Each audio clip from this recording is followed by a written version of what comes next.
So I'm not allowed it. I'm not allowed at the local strip club anymore. But be warned, strippers in New Jersey.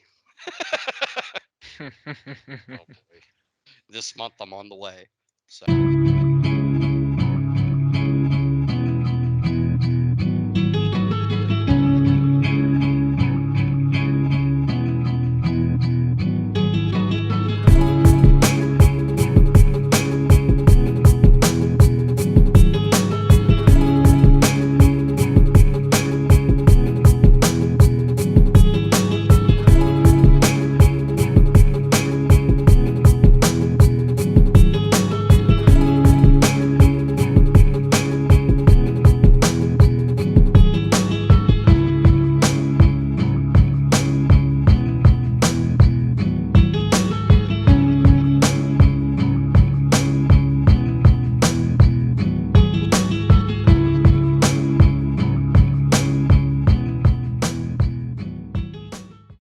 all right. So I'm gonna go ahead and call this one episode 88 because today is actually my dad's birthday, March the 5th. Right. So, which is cool because after we get done with this, I'm going to go see the Batman for the first time. Is supposed to be based off the Long Halloween, which was like my dad's the only comic he ever really liked, so it'll be cool. Anyhow, what's up, guys? What's going on? You guys good? Oh, We good? yeah. Good enough. I literally had to smoke some indica, which I rarely do before I got on with you guys, because as we were talking about, we're going into April, which is for for the CannaSense Collective, that's like the big month, April, leading into 420. And Nick's new to it, but Dave is a veteran, so Dave knows that every April we always have some big campaign that we do in some way, shape, or another, right? uh, and so CannaSense is doing a lot of stuff starting in March, leading up to April, and Teams In, that's us. God, it's almost like we have dissociative identity disorder. People are like, "Who are you with?" But I think we talked about it last time that we had went to an event up in Atlanta, Nick and I, at Airport Vapes to a cannabis event, an activist event for they were pushing for more legalization than decriminalization. You got your hand raised like in Zoom. Is that like by an airport? I think that the reason Coincidentally. I think that the reason they called it Airport Vapes might be that. Let's see. How many podcasts are we going to say this? I think this is like the third one. Nick, was it next to the airport? Mm-hmm. It was close enough. There You were could take a airplanes plane there. Yeah, but yeah, it's a good spot, dude. And People Dave, were high. everybody was high, in a good way. But yeah, when you come down, we'll take you there. Yeah, it's right off. It's like when you land. So people who are listening, when you're coming into Atlanta Hartsfield, just open up Airport Vapes. It's right across the street, and it's more than just a vape shop. I assure you, right, Nick? Yeah. It's Well, it's a just yeah, it's a cool place. it's a cool mecca for people like us. It really is. But we had the event there, and we're going to be going there regularly. And we met a lot of cool activists in all kinds of ways. And I just got off the phone with Dr. Uma. Now, I don't want to pronounce her last name because I know that I will butcher it. So I'm just going to call her Dr. Uma. So I was so excited after our conversation, guys, that I had to take some indica, which I rarely do, because when I meet somebody who's on the same wavelength and they see the pieces of this cannabis issue and the legalization versus decriminalization and the illusion that you have to fight this fight, when I meet somebody like that who also has, for whatever it's worth, letters after her name, so she's credentialed, I just get excited. And she and I talked for maybe 30 minutes because we were going to record with her tonight. But the conversation we had was just so, you know, I mean, both of you have read The Alchemist by Paulo Coelho. No. Well, you have, Dave, you have. Incorrect. Yes. And I mean, even Nick, though, both of you know I'm always looking at omens, and nobody comes into my experience willy-nilly. There's always a reason that you interact with other, conscious people, and some lesser than others. Some are just walk-on parts on the war, Summer you'd roll in a cage. Good, I did. Nobody. But the conversation she and I had is she looks at it from a doctor's point of view, an activist point of view, a spiritualist point of view, and a common sense point of view. But just in our short, brief conversation, the things that synchronize with what we're doing with Zen in the car, what she's doing with her speaking engagement in a book she's going to get published, and what CannaSense is doing, it was just click, click, click, click, click, click. So I got really, really excited about it, and I'm looking forward to recording with her tomorrow night. But Nick, you were there whenever she gave the speech. I think you and I were behind the camera. She was my favorite speaker. Yeah, she was great. I really like her message. I'm looking forward to talking to her. Did you tear up? No, I didn't No. tear up, I but teared up. I teared up. Do you remember certain points? I mean, because whenever people give speeches, it's always you remember how they make you, how they left you feeling rather the than impression, what they said. yeah, more than Yeah. the points. Was there any I points that no, you? I don't. No, I don't. Well, okay. The biggest point for me that she hit right on the head was to not make the plant dangerous. That there is this kind of movement, and there has been for a long time, to continue. Oh, we got to have higher THC, higher THC, higher THC. And you used to be able to say nobody's ever overdosed on marijuana, but now it's harder and harder to say that. You know, when you get stronger and stronger plants, you have people eating edibles, and they overdose. Well, not overdose, but eat too many edibles, not even knowing that it's an edible, and then they get heart attacks or something like that. So there are good ways and bad ways to use anything, and yeah, I think it's important to keep the plant safe. Yeah.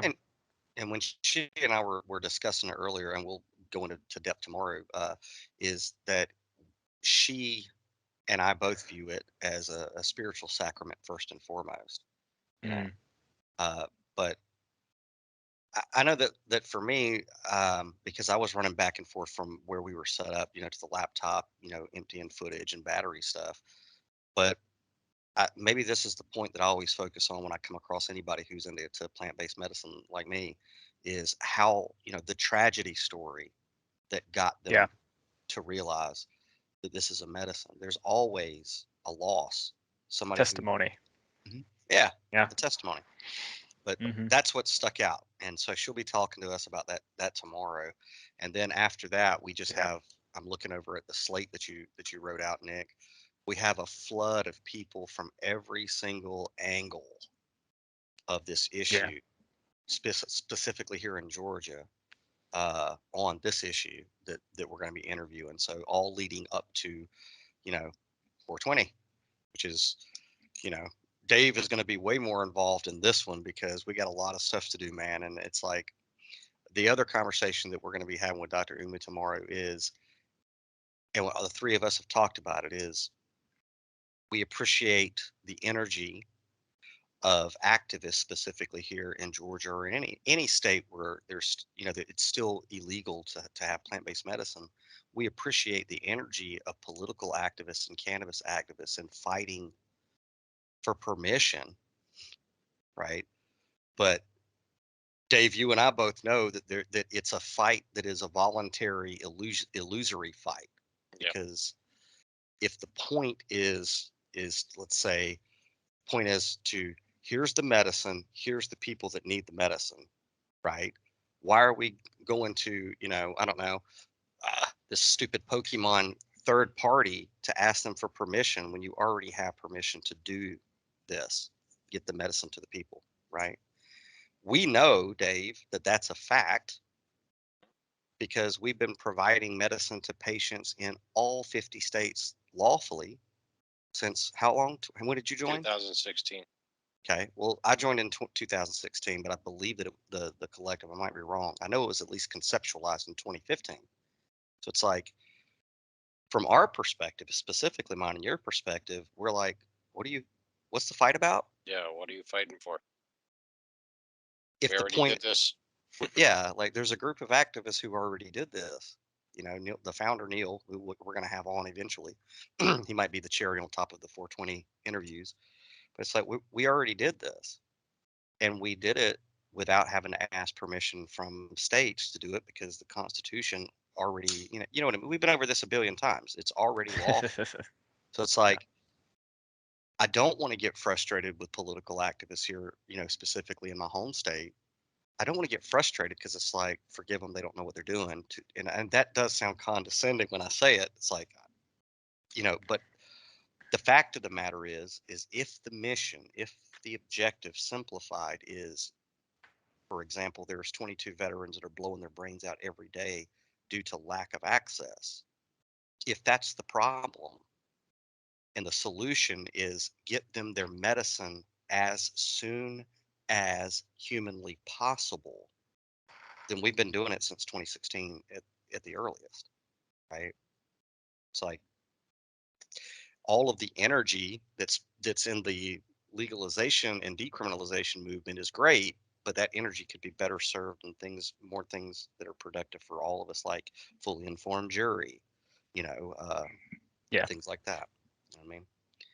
So anyway, I was just really excited to speak to her, and I'm excited that she's going to be coming on tomorrow because I'm going to have to put a bit in my mouth tomorrow and just let her have it and you guys have it because Do you have one of those? I'm going to have to get one. I'll probably go get one tonight. But so that's cool. And let's see, we are about to start. I don't know what you want to call it, Dave. I'm going to leave it to you. So I guess since this is Zen in the Car, we're just going to say these are Team Zen events powered by CannaSense. Sounds good to me. So, and the collective newsletter's coming out, but I don't know if you've seen the venue, but March 31st, if anyone is in the New Jersey area, Team Zen and Team CannaSense, so it's like a hybrid thing. We're going to be at the CannaPreneur Conference. Let's see, it's March 31st between 10 a.m. and 3 p.m. in Linfall Hall, the mansion at the FDU Florham campus. And I'll put links in the Christ box below for everybody. But we're going to be having a CannaSense event there. And if you're in the area, click on the links, in the Christ box to get tickets and information. But have you seen the pictures of the place, either of you? No, I didn't. Nick? No. It looks like Xavier's X Mansion. This place is nice, very nice. So, but we'll be there. Dave, you're going to be there. Nick, that's pending. Probably not. I'm probably not going to be able to make it. Probably. But I'll tell you what I'd we like could to, do. but We could set up a laptop on the table and just have you on Skype. yeah, I can phone it in. But it'd be cool, man. So I'm going back up to Jersey to sleep on that couch behind Dave for a while. Yep. That'll be fun. It's always fun. Till I kick his ass out. Yeah. It's already That'll made up probably be for about you. 3 days. You won't be there most of the time anyway, so. We'll see. Right. No Uh-oh. worries. Yeah, no worries. Because, by the way, before I come up there, should I dress for cold? I don't know. We usually have spring, summer, winter, and fall every week, so dress accordingly. Dress accordingly? All right, Yeah. cool. Because you know where I'm going almost as soon as I get there. The beach. The beach. The beach. But The beach. yeah. But I've been fantasizing about it in my head because now that I've gotten a little better with my guitar, I'll have that on the beach late at night, so that'd be cool. Be really cool. But yeah, dude, so we're looking forward to that one, man. That's going to be like at the X Mansion. Neil's going to be there. We're going to have I'm going to be running around. You're going to be running around. Dan, if anybody's ever called the toll-free number, the operator, Dan Matthews, he's going to be at this event, which is real cool because it's the first time we'll meet him in the flesh. So looking forward to it, man. It's going to be great. But we're going to be running around with like Galaxy tablets, signing people up, educating them, Be good. Good. And but yeah, this place looks awesome. They even have like on the campus, they have a building called the Zen Building. So when Neil had sent me the link to this, I was like, oh, how appropriate. So, and so that's like the first big one that we're hitting, which is March 31st between 10 a.m. and 3 p.m. in Linville Hall. Details are in the link below. Right. Cool. Very cool. And the other event, which we're going to have to be announced on the dates, but this is more of a Dave gig, but I'm going to be there. But it's a Zen in the Car thing too. We haven't really figured out when, while I'm in the New Jersey, New York area, we're going to do it.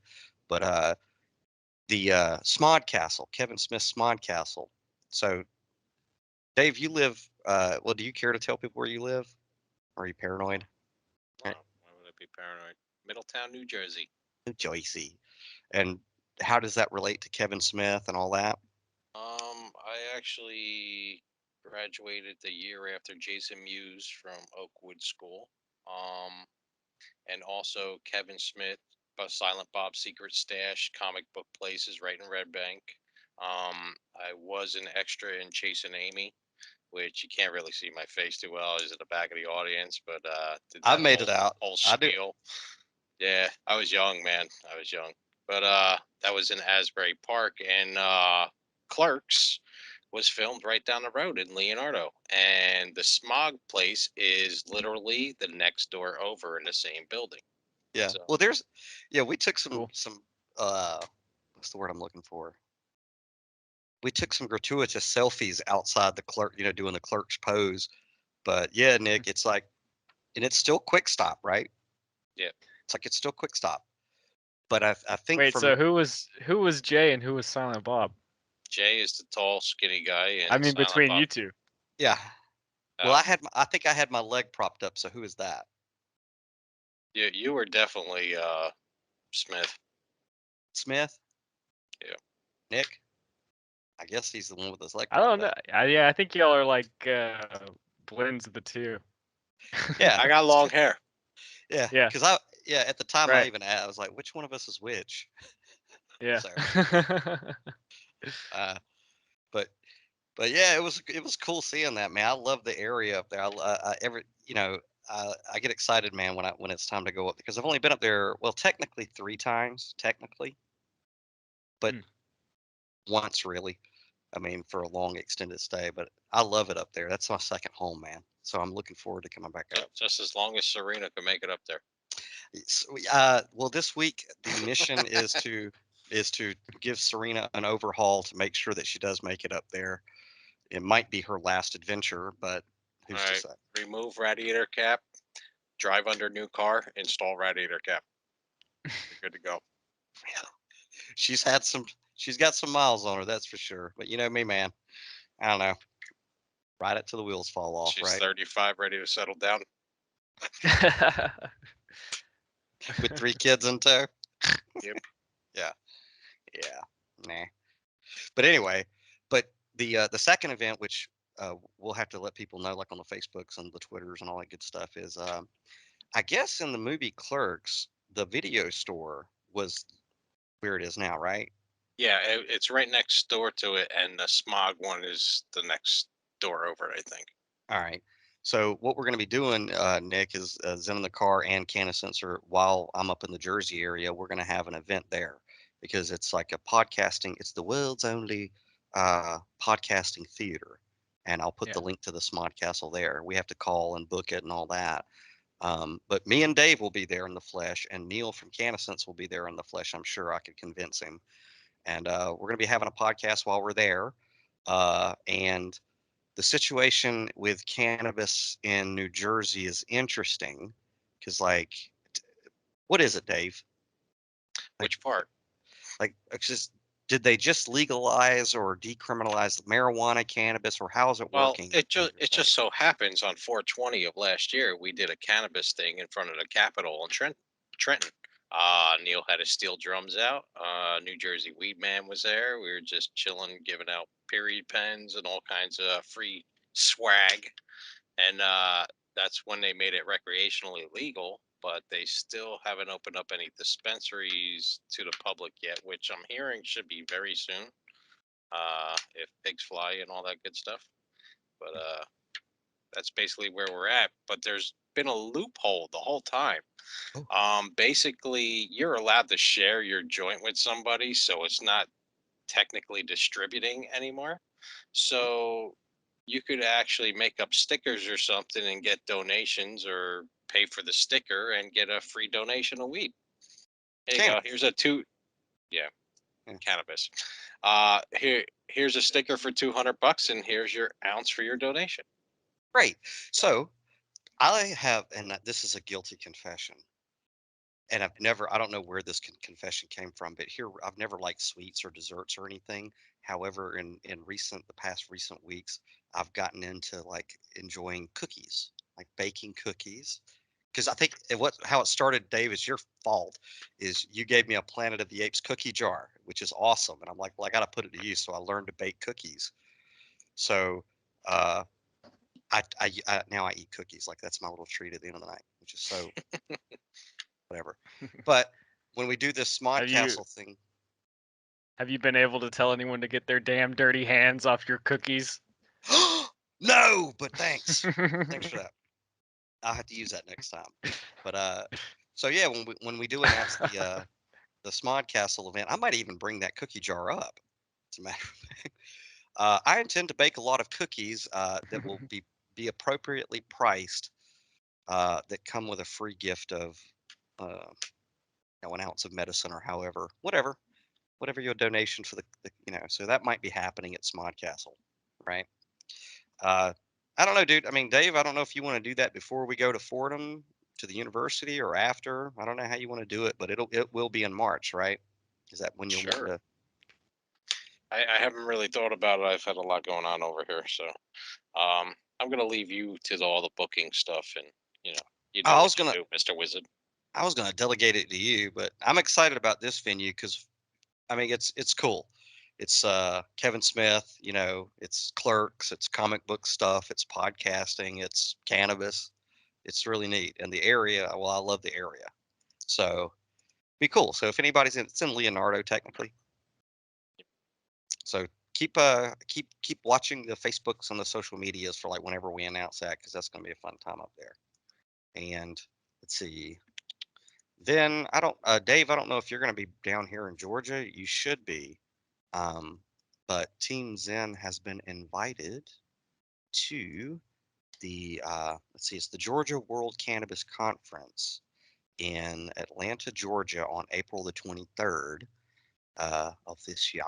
And the links for that and all the information to register or attend. So we got like 2 days to get back down to Georgia after 420. Pretty much. Are you Yeah. gonna be up here for 420? What are we doing for 420?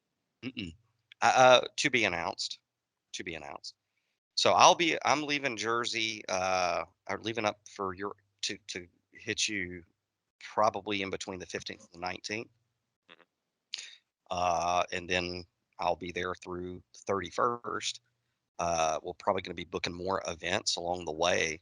So then I come down. So at least by April 23rd, I will be back in Atlanta for that event. And you should be with me, right? We'll see. We'll see. I See. think To be determined. to be determined. I think you will be. I hope so. But There's a lot of housework going on here on the back house, so yeah. Got to build that house, buddy. it's got to have a strong foundation. No A doubt. No little doubt. trinkets. All right. Do you want to talk about that while we got time? About what? About the reconstruction of a house and how that applies to therapy? You're just rebuilding your foundation. I totally renovated my back house. My mom passed away September 4th. Um, I took over both of the houses. There's two houses on the lot. Bought my sister out and went in there and realized I couldn't move into the back house with the house that I grew up in the way it was.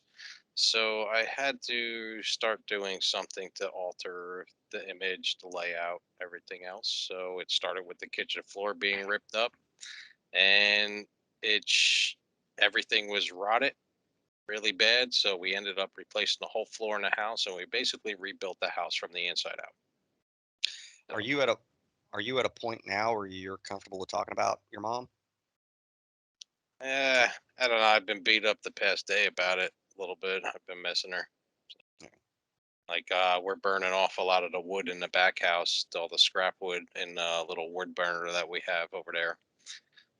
The furnace and everything else is disconnected while we're doing the renovations. So I was sitting there by myself last night, just burning firewood and like gazing off to where her bedroom used to be and where she passed at, and it was just like hitting me. Mm. Yeah, I wasn't crying or nothing. I was just, you know, you get that like empty feeling, I guess. Yeah. I just want to talk to your mom, so I started talking to her. She talked back? Nah, No. not yet. Uh, well, I mean, it's funny because the context of me, the first time that I went up to New Jersey was, because your mom was about to cross over. That's what got me up there. Because I mean, we've talked about it on social media, but I'm a minister, and you know, you knew it was close. Your family knew it was close that she was about to pass, and my spidey sense said it was too. So that was my first journey up there, and I had the honor and the privilege of meeting your mom while she was still in the flesh, which was interesting because I was like, yeah, this is Dave's mom. There's no doubt about it. Because I remember, like, when I went in there to meet her, she was kind of resting, and then I grabbed her hand. I didn't grab her hand. You know what I mean? You were there. But when I touched her hand, she appropriately gave me the reaction like, "Who the fuck are you?" Which is like, "Yeah, that's Dave's mom." Yeah, and I think she was missing some rings and stuff too after you grabbed her hand. That That was horrible. I think that would have been some of Nick's relatives. I don't know, but no. But yes, so I was there. I was there with you, and I know. I've lost both my parents. I'm an orphan, so I already kind of knew what you were going to go through. And it's how many months has been since September? September 4th. And also, my dad passed away 2 months, 5 days afterwards, basically the same exact way. My mom's took 2 years, his took 2 weeks. He followed her over. Mm, Same thing. That was an interesting conversation when I got to the hospital, too. right. Yeah. Like, should I go into that one? Hold off on that one. I think you need. But it's interesting because, and me and you talk about this all the time. Our paths are they rhyme, man. Yeah. There's no doubt they rhyme. But when my mom was still in her flesh vehicle here, uh, my home was one way, and me and her together began in one room to renovate the entirety of the home, to completely recreate it. It was just something that happened. We just decided one day, and she assisted me with the first room, and then she crossed over in the process. But it's interesting because literally this weekend, and Dave, you've actually been here, and you too, Nick. Um, this weekend, the final room of my home was completely renovated. So now my home is complete, and it started as well. I mean, the impending passing of my mother was inevitable, and she and I both knew it. And so it was neat for her to have started the process with me because ultimately, like me and you and I, we both know that it is a form of therapy. It doesn't necessarily have to be reconstructing a house. It could be anything. It could be bringing a van back to life. You know what I mean? Do you know what I Building mean? your soul. Your memory palace or whatever, but it's a structure was one way. In my case, it was completely destroyed, which was a representation of my psychology and my emotions, my spiritual. It was an outer reflection of me, right? Are you saying I was rotted to the core?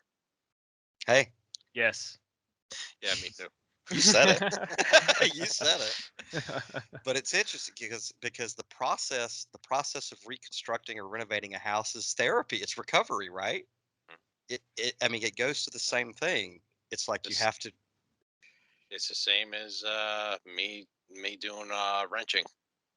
fixing engines, rebuilding them, and you have to scratch, strip it. You have to strip it apart first build it from the ground up.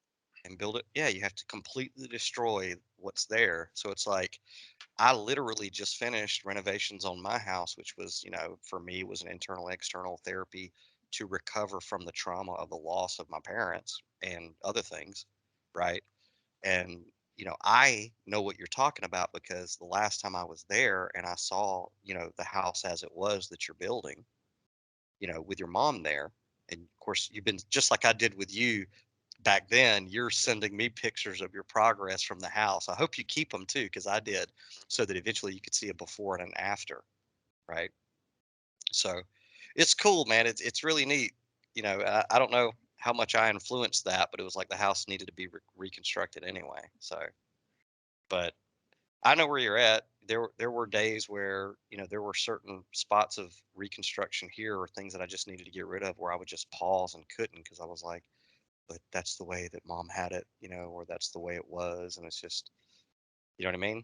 Yep, So, got to be different. yeah, it's rough though. Like for example, I don't know, but when my parents were still here and the three of us would discuss it, I would say the only thing I really want of the two of you is daddy's bowling shirt and this one particular blouse that my mom had that was sewn by one of her friends that is just indestructible. That's all I ever really wanted material wise. You know what I mean?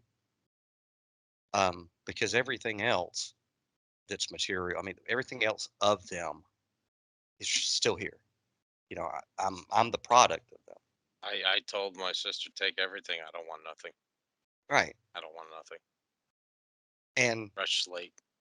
yeah, because it's like all that stuff is just material anyway. But even still with that mindset, and I'm gonna do it tonight because it's my dad's birthday. But my dad, one of the last Christmas presents he ever gave me was this treadmill. He gave me this treadmill, right? It's his treadmill. And he gave it to me as a Christmas present. The thing is just it's certainly got its use from both he and I, for sure. Hamster wheel. The hamster wheel. I call him up sometimes and all I hear is cheat cheat cheat cheat cheat cheat cheat cheat cheat cheat. It's funny. Yeah, and the thing is, I mean, I don't want to date myself at all, but it's an old treadmill, but daddy used it and then he gave it to me as a gift and I've used it since.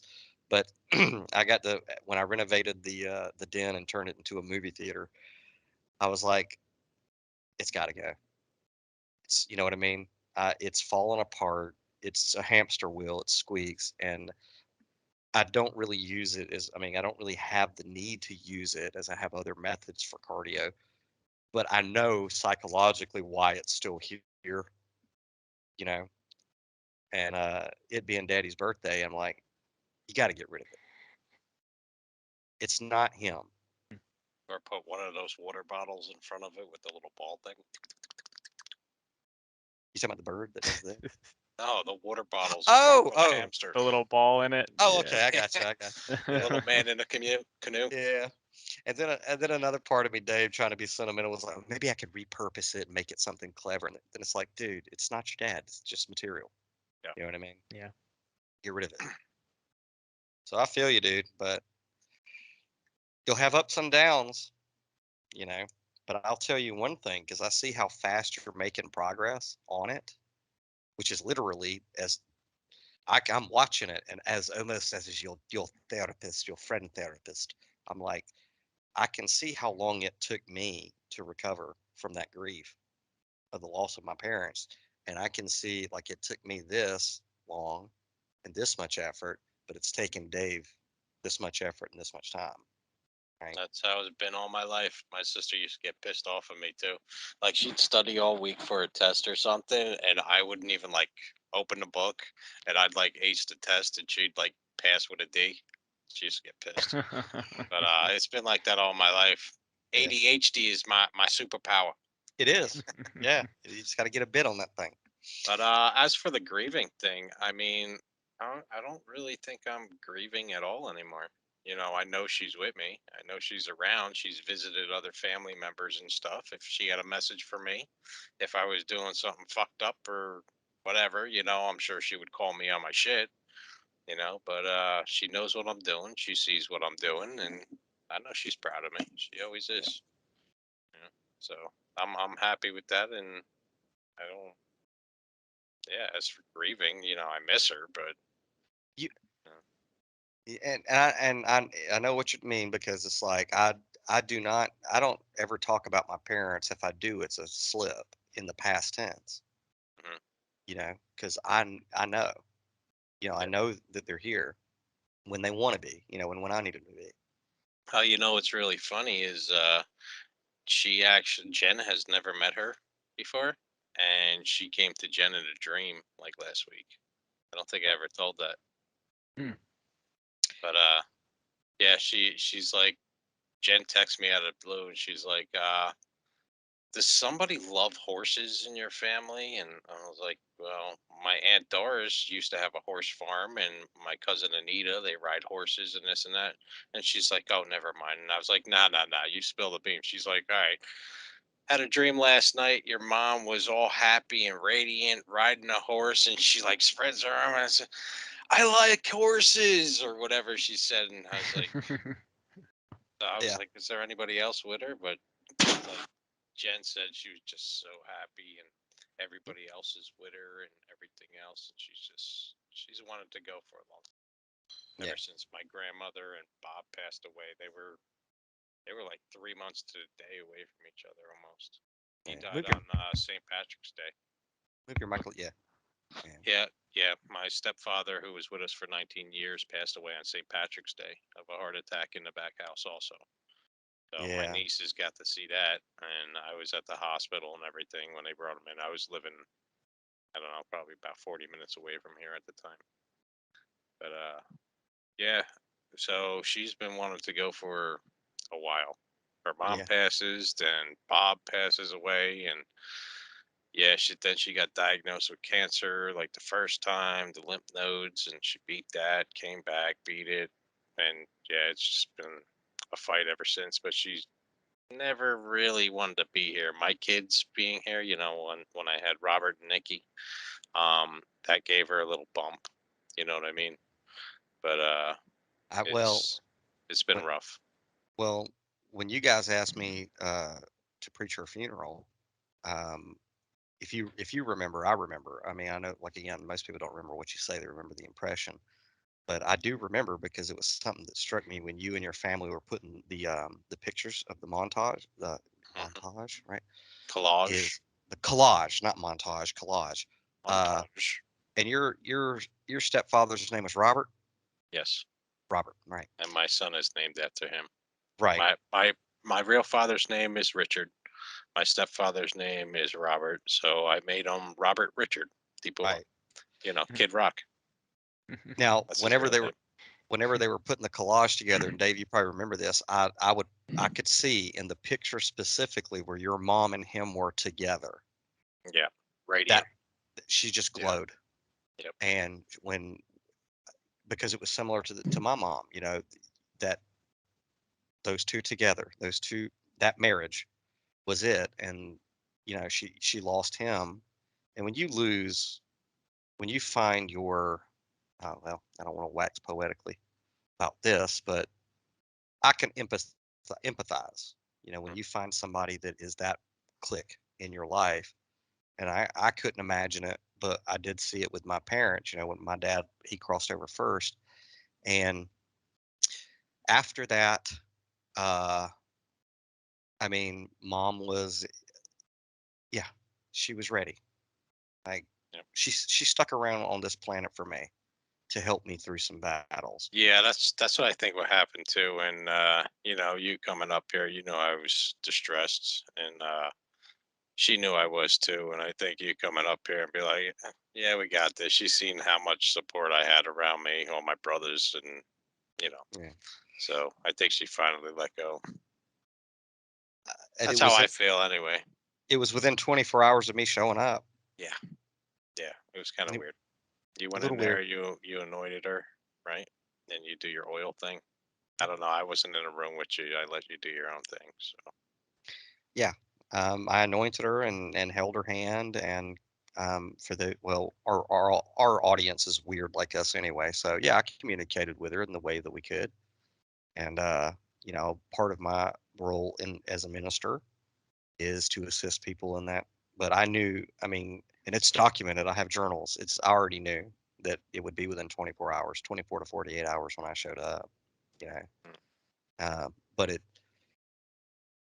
it was interesting. But for me, it's always interesting for me when somebody's about to lose a loved one because my spidey sense lets me know, and it's like, okay, well, I know that my presence isn't for necessarily for the person about to cross over because I know that they're okay.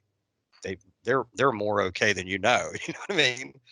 It's for the people who haven't gained, or left holding the bag still.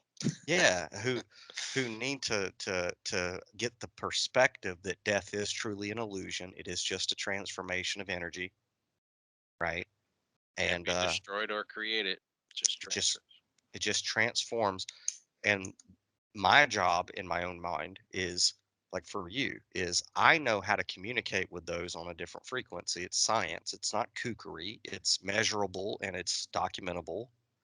So, and I communicate with my parents all the time. So, and I don't say I communicate with the dead because there's nothing that's dead. You know what I mean? So, my job is to assist people who have lost others. One aspect of what I do is to assist others who have lost their loved ones in how to just learn the new language of communication with their loved ones.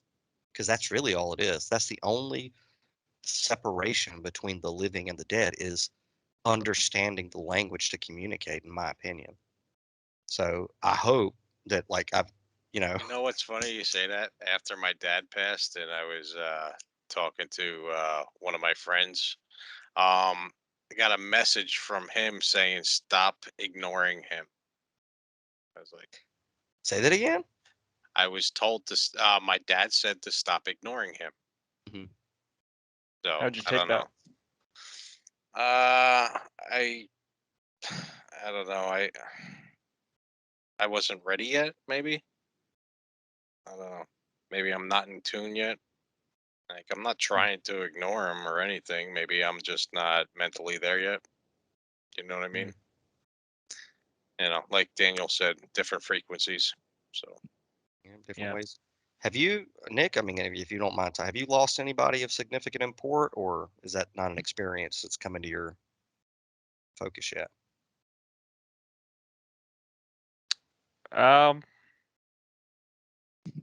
I don't know. It's hard to say. I don't know if I would they're say important yeah. I yet. don't know if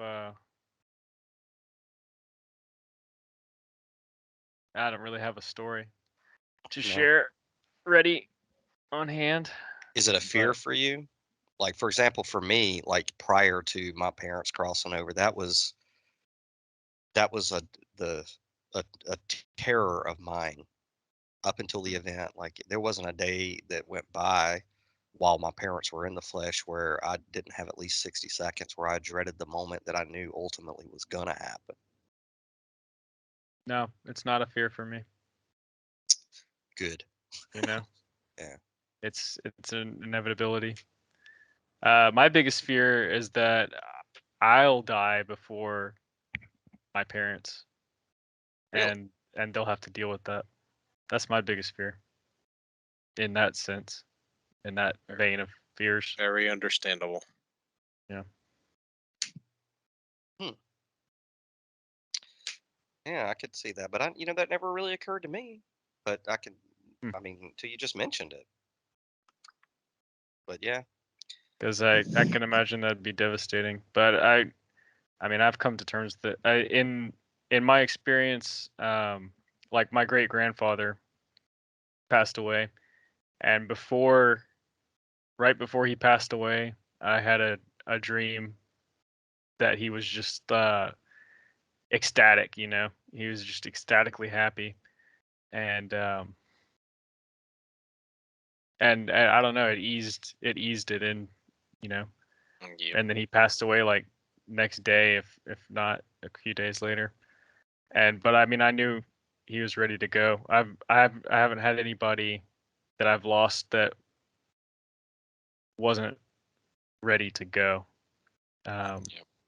I mean, my grandfather, that I was just talking about my great grandfather, but my mother's dad passed away suddenly, but even him, I think he was ready to go. So Yeah, I think that helped me a lot. Also, my mom was, she was ready to go.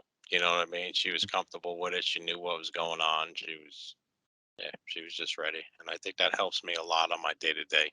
You know. Mm. Well, what do you think about all of the?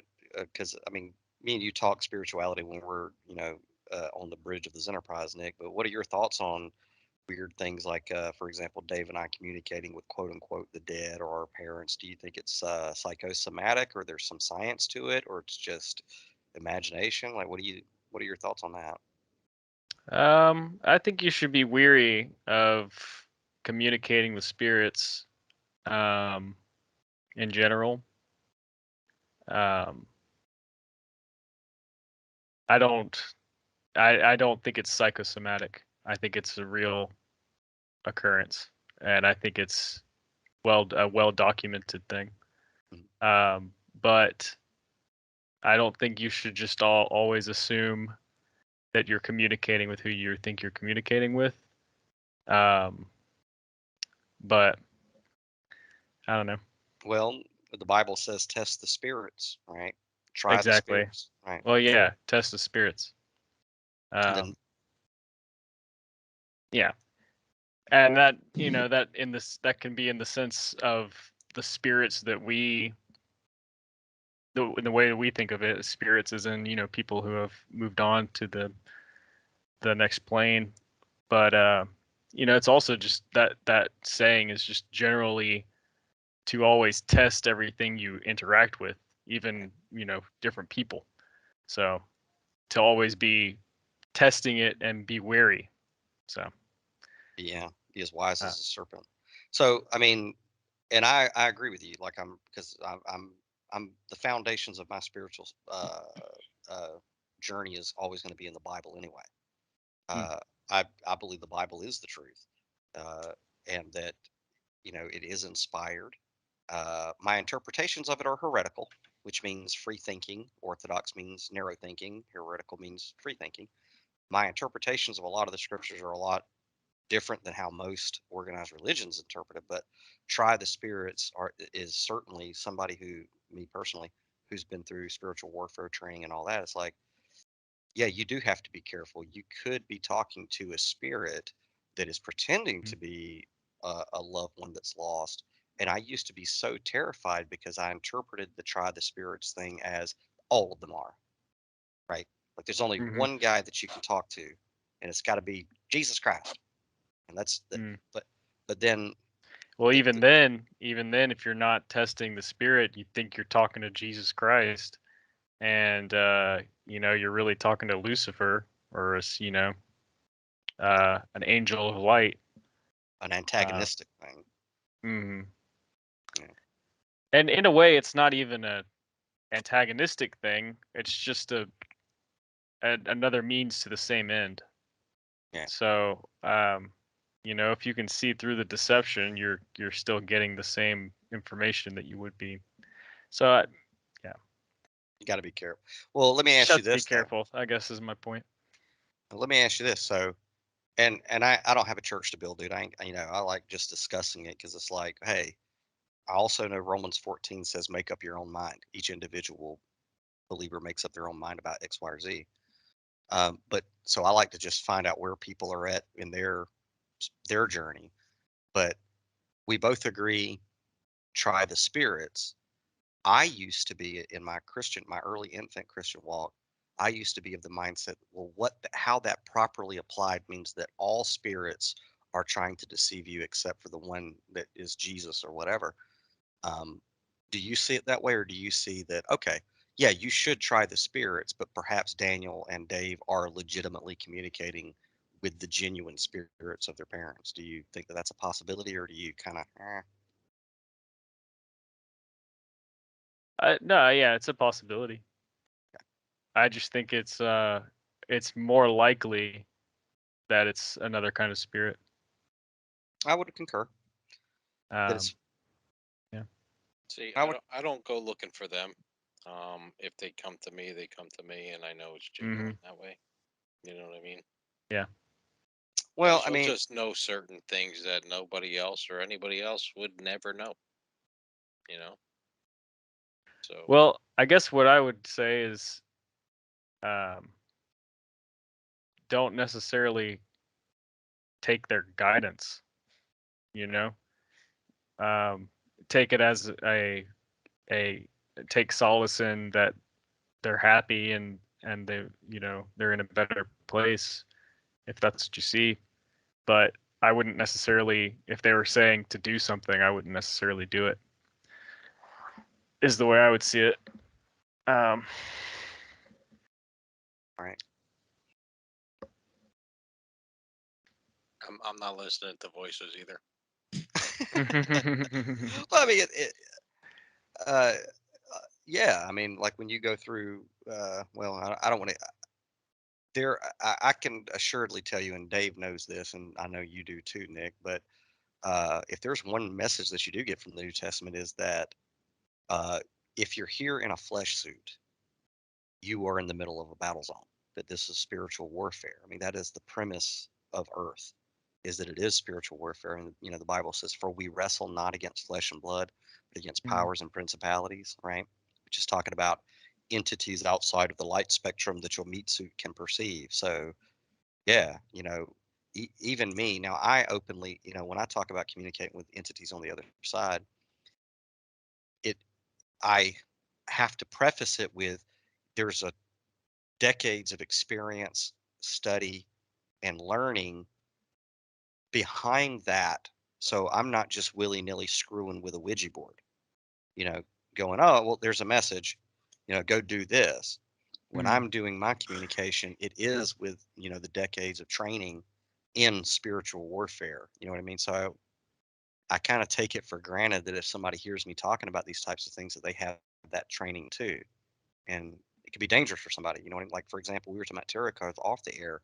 And it's like tarot cards. You and I know what they are, right? Um, there's a science to it, and this is documented, well documented. There's a science to it, and it is a scientific thing. But like we're talking about it last night off the air, that it can drive you insane, and that's what kind of puts the spookery around what a tarot deck is, right? mm-hmm. Because from your interpretation, a tarot deck, what is a tarot deck? It's a means of I hmm, of uh, your interpretation is nothing that you wouldn't have interpreted without the cards.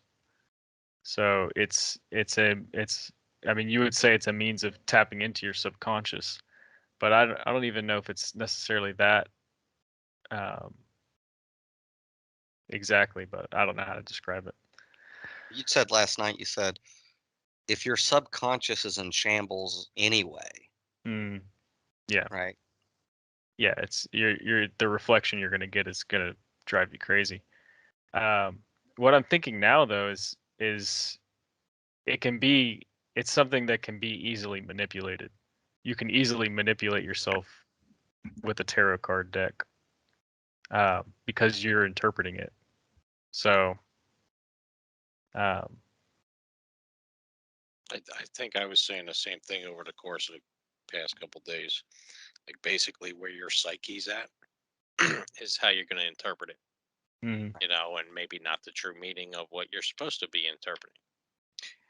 Which that's why, like, I'll read my own cards. I do it rarely. Like, I don't make I do know some people, and me and Dylan used to talk about this. I know some people who can't make a decision without going to a tarot card deck, just like neurotic. I mean, that's insane. So I rarely ever, feel that I need to go to a tarot deck. But I understand, like you, Nick, that it's nothing ethereal that's coming through. The cards are just pieces of paper. That's just ink. But whatever the reflection, it's a reflection of me, right? Mm. So when I don't need to Well, in a consult. way, it is ethereal then, because predominantly at your core, you're ethereal, whereas a person. Okay, let me rephrase. I know that the information that comes from the tarot is nothing outside of me. You know what I mean? Yeah. It's a mirror, right? So I only consult them once in a blue moon. You know what I mean? For but I have the understanding of, okay, this is something I'm looking at within myself, right? Yeah. And Dave and I have been talking about. Well, Dave keeps, I keep getting omens this week specifically, and Dave's like, "You're going to interpret it however you got to fucking interpret it, Daniel. That's what you're going to do." And I'm like, "I know, Dave. Like I know that that's what I want the card to mean, but that in and of itself I find useful." It's really funny that we're talking about tarot because I just got rid of my deck. Yeah, Yeah. it's Yeah. interesting. This Yeah. past Well, in theory, with Daniel's situation, I basically already said that he made up his mind, so the cards are actually going to push in his direction of what his mind already made the decision, which I was 100% correct. Yeah. No He's point. 100, which is also, it almost smacks of the scene with the Oracle and Neo, where she's like, "You're not here to make the decision. You've already made the decision. You're here to understand why you made the decision." Yeah. But yeah, but get kind of bringing that back to being careful of the tarot deck is, which is another thing. I have never gone to a tarot reader to have my cards read for me, because it's like, why would you do that? Why would you need to go to another party removed from who you are to interpret it for you, right? And who is going to force their psyche on it? And it depends on how fucked up they are, too. They might even be worse than you. You know? Yeah, yeah. Now I have seen people read cards for somebody else. I've been witness to it, and I have known, because you know me, Dave, and you know me, Nick. I'm an eye detector. I notice things very quickly. Like I can analyze if somebody's wearing a T-shirt like Snap-on or whatever, or tattoos, and I can kind of get into their psychology really quick just based off of symbology. You've seen me do it, Dave.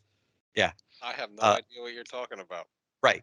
Uh, but you've seen me do it where I can, it's just a gift that was given to me. I can get into your psychology based off of what you're wearing on your body or that you've attached to your body. So I understand how the process works. So sometimes I've seen tarot readers reading for other people, and I know both their stories, right?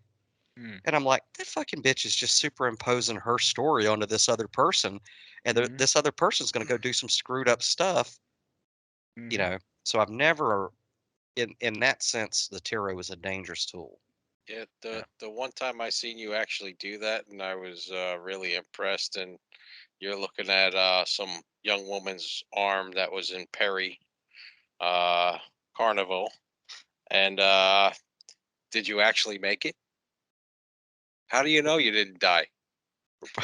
I was like, oh shit, here we go. Right. I remember that. Yeah, I think I blew that girl's mind, man. Yeah, Yeah. dude, you almost had her in tears, man. She's like, she was really thinking about stuff, and It- like, all the pieces fit in her puzzle yeah. at that point. And it was, how quick did it take me just to glance at her tattoo and then pull it off? Oh, 10 minutes, you had everything about her whole life, basically. Yeah. And it's science. I mean, it's psychology. It seems, you know, 100% accurate, too. and it Crazy. seems, yeah, it blows people away, but it's like, what have we said magic or sorcery or miracles are? Because it's all the same word for the same stuff. It's the distance in between your ignorance and your intimate knowledge of a process. That's magic. That's the space where miracle, magic, sorcery, whatever you want to call that, it's in that space. Ignorance of how something works to intimate knowledge. So it's like, to the chick at the fair, I was able to just look at a tattoo. I don't even think she noticed that I looked at her tattoo, but I knew everything about her early childhood trauma. I mean, and it to the person on the other end of somebody who can do that, to them it's like, how the hell did you know all that? You must be a prophet or something. But it's like, I read a psychology. I have a library card. I read it. I picked up, Man and His Symbols by Carl Jung. I read a little bit of that and that. It really is Okay, JC. fascinating how people want to brand themselves with their trauma. Yeah. It baffles me. That's It's a often. good point. That's a good point. Well, I could, all right. With my back piece that I got a wizard and a dragon covering my You got a whole tramp back. stamp? No, it's covering my whole back. That's me. It's huge. But I started that like probably almost 20 years ago, I'd say. And then I fell off getting it done. And then trauma started hitting my life, and I kept going back, kept going back, kept going back, and getting more work done to it. And I probably got a couple hours left, and I haven't scheduled anything in probably about a year since like COVID hit. Is the wizard fighting the dragon, or are they on the same team? The wizard is there holding a crystal ball that's shattering, and smoke is supposed to be coming out, forming the dragon on the back of it. And they're not really fighting. There's a staff in between, like both pitchers. Yeah. You want to see? You have a rapist Satan on your back? Interesting. Yeah. Which, Yeah, the dragon is pretty phallic.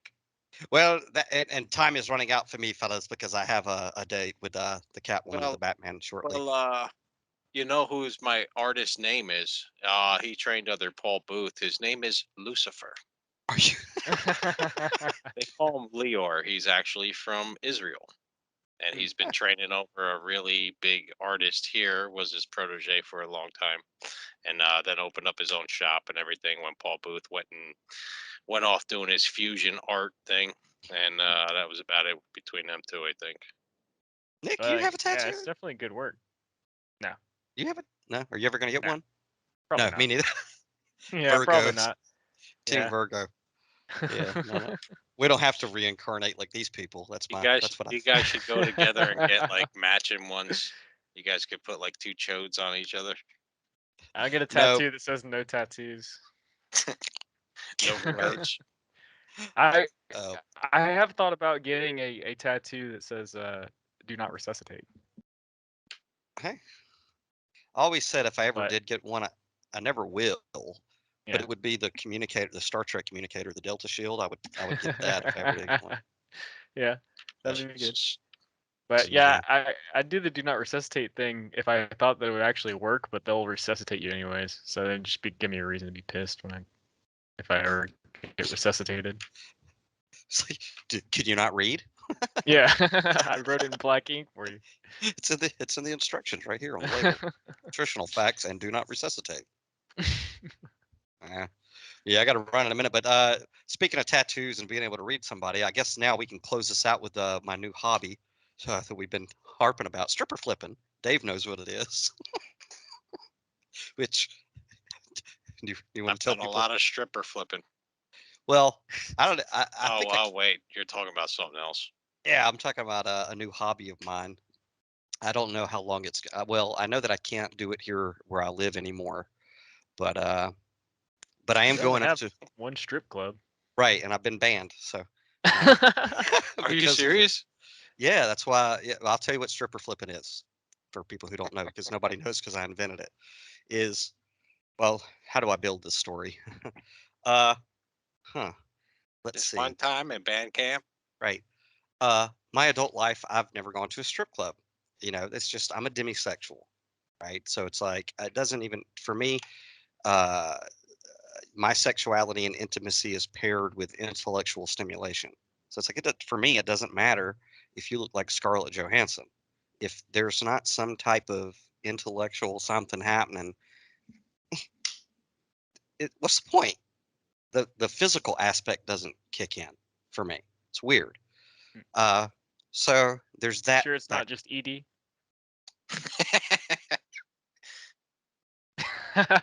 See, I'm somewhat of the opposite of that intellectual thing. I'm a whore. Yeah. You're a whore. I'm a whore. Well, you're the one who. I mean, being around you influenced the stripper flipping hobby. So But so I'm a demisexual, and but I was good when I was down there. you've been good. I've Been been good. really good. Ever Yeah. since I had one conversation with somebody, that was it. I wasn't able to do or look at anybody the same way like Was I that used to. conversation with your doctor? No, no. Get some test results. It wasn't the crabs, the clap, or the herpes, or the AIDS. No. No, when I met Jen, it was kind of otherworldly. We just had a conversation, and then I left to travel half the country and go to my cousin's farm out in Oklahoma. And yeah, it wasn't like we weren't even really talking, and it was just weird. I wasn't looking at women like, oh, she's hot or anything like that. I wasn't, So you know, prior to this current relationship, you lean more towards physical first, and the other stuff was the details. But now things have shifted. yeah, dramatically. Like, uh, I was single, so I got out of a relationship, and I was doing my thing out there, a little bit here, a little bit there, and I had one conversation with somebody, and I wasn't able to touch another woman after that. It Oh, was very weird. So, well, I bet if she's listening, she just got wet. I don't know. Ah, Her ADHD kind of prevents her from listening to all these. So, squirrel. it, national ADHD does that for people. That's why we have the quick trips. But I don't know. Stripper flipping. So, uh, anyway, I'm the opposite. The physical it doesn't kick in until there's some intellectual stuff. So you have that going on, but then like there's cognitive dissonance for me because I know that God exists because of the female form. It's to me, it's just the female form Gorgeous. is absolute divinity. You know what I mean? The female creature to me is just a fascinating creature. You know what I mean? Because they're right brain, they're in their imagination, and for me as a writer, that's where I live. So it's like they're fascinating to me. And Um, and you never got the operation completed yet? no, not yet. Um, uh, but I'm in touch with my feminine side. I'm sorry, dude. I don't, you know what I mean? Under- my two halves play well with each other. No homo. And I don't need like my own classification of sex or gender. I'm cool with male. But anywho, stripper flipping. So I told you my ADHD is Gender addicting. flipping. so yeah. So stripper flipping. Yeah. So it's like, all right, well, for personal reasons and for self-development and all these, I like a Buddhist monk have been single and celibate for a period of time until X, Y, and Z are accomplished, and then if that possible, whatever. But it's like this is a rough situation for me because I love the female form, right? Don't want to copulate with one because who cares if it's not an intellectual, emotional exchange evenly anyway, right? But something's got to give in this thing, right? So when I was up in up north, I'm like, well, there's a strip club every like you could throw a you can't turn around without a strip club, right? They're everywhere. Now, I don't know. Is that I I think wouldn't New York? say everywhere, but They're there's a all over the lot. place. They're all over the place. It's So not a strip club, it's a massage parlor. No, there's them too. Yeah. He we're a, love you a long time. we're a gentleman's club. So Hmm. that's never been my scene. You know what I mean? Never been my scene. I never saw the point of going into a place to see naked women or whatever. You know what I mean? Hmm. Just never understood it. But I'm at the age and point in life where I'm like, dude, you should be open to experiences, new experiences. You know, just to see. You know what I mean? Just to see what it is. So after I Insert came joke here. right, what was what's the joke? I don't know. Insert it here or there, rather. Just put a condom on it first. Yeah. Right. So when I got back to Georgia after my adventures up north the first time, I was like, one day I just got a whim. I was like, we got one strip club in Warner Robins. I was like, I'm gonna go down to the strip club just to experience it and see what it is. Like, what is Pop this this? cherry. Pop this cherry. Like, uh, I got nobody to answer to. I'm a free moral agent, body autonomy, and all that good. I can do whatever I want just to go see what it's about. And so I did. And when I came in, I was greeted by, I'm pretty sure it's her real name, Raven. Was greeted, right? Because they all use their real names at strip clubs, I think, right? But I was greeted by, a lovely, architecturally, aesthetically pleasing young woman wearing very little to nothing at all, which I guess I should have expected at a strip club, right? So she greets me, and I'm like, okay, well, this is a thing.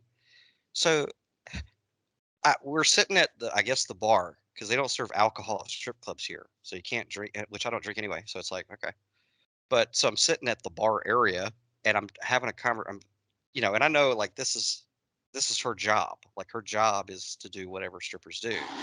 Which what is a stripper's job in your head, Dave? Because Entertainment what else? and happy endings. Okay, I assumed it was stripping. stripping, right? This well, in the conversation, this girl told me that a stripper's job is to provide the illusion, the fantasy, right? Okay, I was like, okay, but they literally, and I don't know if they do this up north, but this is what happened. They literally, so I sit down. This is my first time at a strip club. I'm like, I don't know exactly how this works or what it is. And me being a demisexual, what am I supposed to do here? I don't, they brought me a menu, right? But not for food. Like that's on the back, but it's small. You can get chicken wings. Uh, but it's a stripper menu. Like this price for this, the stripper will do this. This price, this stripper will do this, right? So I was like, oh, okay. So because I'd asked, I was like, well, how much is it for a lap dance, right? Because that seems to be like she's a car salesman, but for herself. So like right away, I kind of picked up that what she wanted to do was get me to do a lap dance because I guess that's where she makes her money, right? So I was like, well, how much is it for a lap dance? And she told me, and I was like, well, I don't want a lap dance, but here, I'll pay you this for a conversation, right? So she was like, are you sure? So now the doorman or the bouncer or whatever, he's watching the whole thing. So out in the open rather than in the back, I paid her for a lap dance, but I had a 45-minute conversation with her.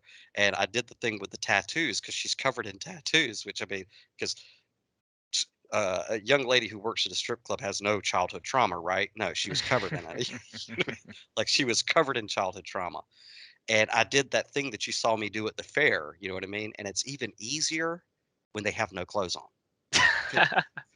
because they're completely vulnerable and you can see all of the tattoos.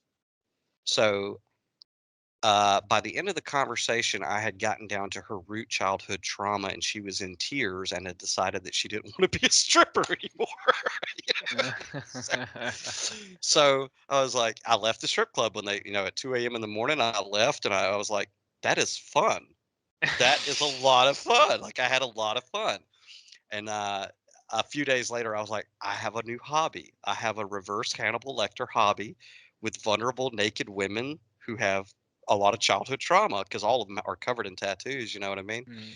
And a few nights later, I went back and I did it again to another young lady. And I mean, that one was hilarious because she was like getting clothes on about mid conversation to leave.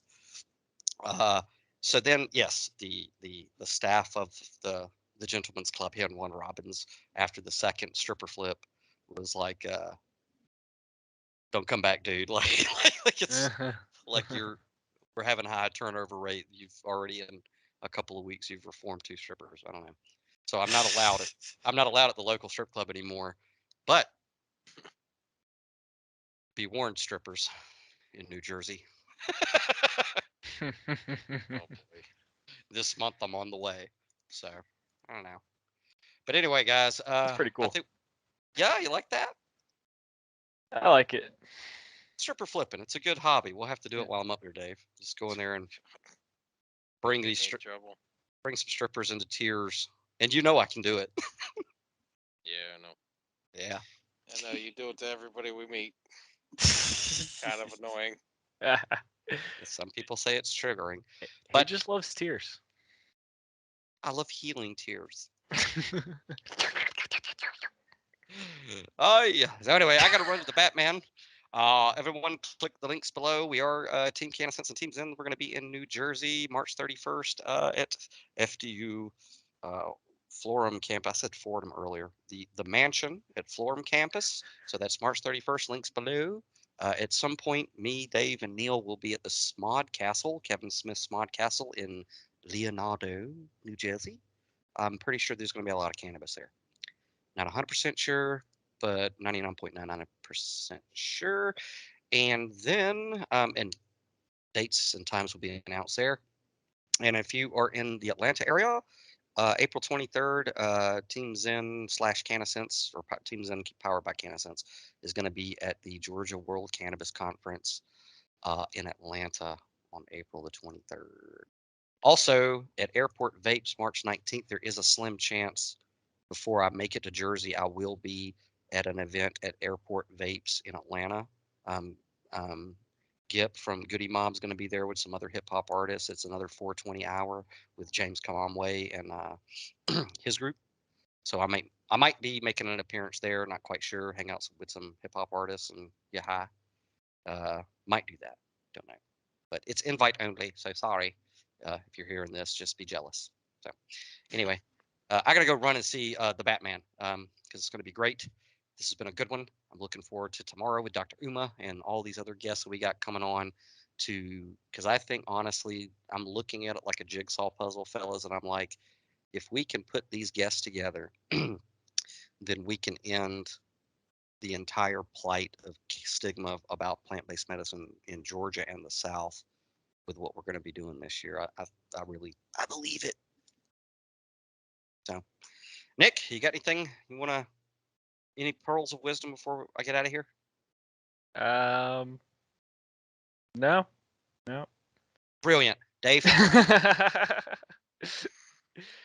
locks in the flavor.